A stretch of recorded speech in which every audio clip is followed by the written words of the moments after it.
I'm holding the heart in my left hand. So this is the sternocostal surface of the heart, which is formed mostly by the right ventricle. And this is the diaphragmatic surface of the heart, or the inferior surface of the heart, which is formed by the left ventricle. So we have made an incision along the inferior border of the heart, which also is formed mostly by the right ventricle. And then we have continued the incision on the left margin of the heart, which is formed by the left ventricle. Then we have made an incision on the anterior surface or the sternocostal surface of the heart.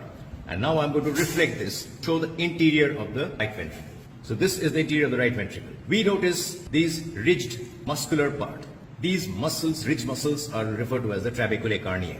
And if we trace them up, we find that this, where my finger has gone in, this is the outflow of the pulmonary trunk. This is referred to as the infundibulum or the conus arteriosus. In the region of the outflow, we notice that the muscular portion disappears and it becomes smooth, because wherever there is inflow or outflow of blood, that portion will be smooth to prevent turbulence.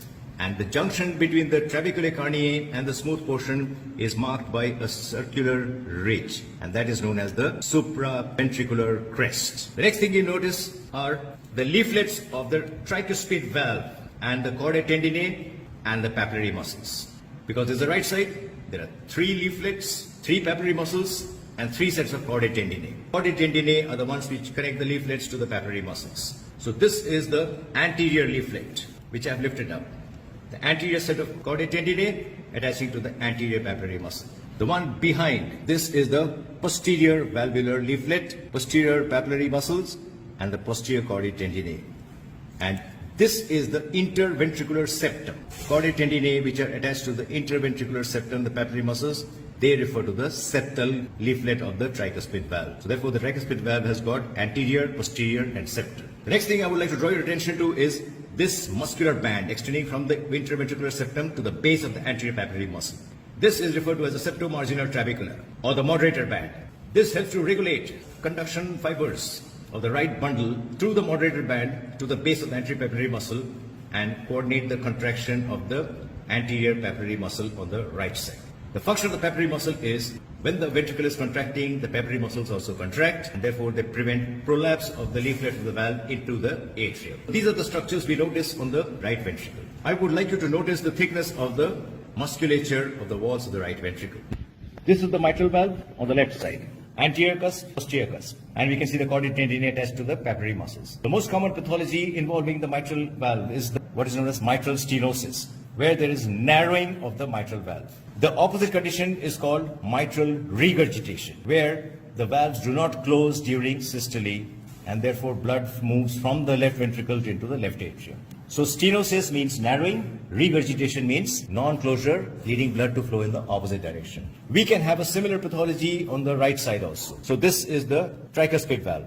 We can have tricuspid stenosis, tricuspid regurgitation. However, mitral stenosis is more common. Now let me mention a quick word about the pulmonary outflow itself. We see that the pulmonary outflow in this cadaver is already open. These are the semilunar valves. The semilunar valves are called semilunar because they're half-moon shaped.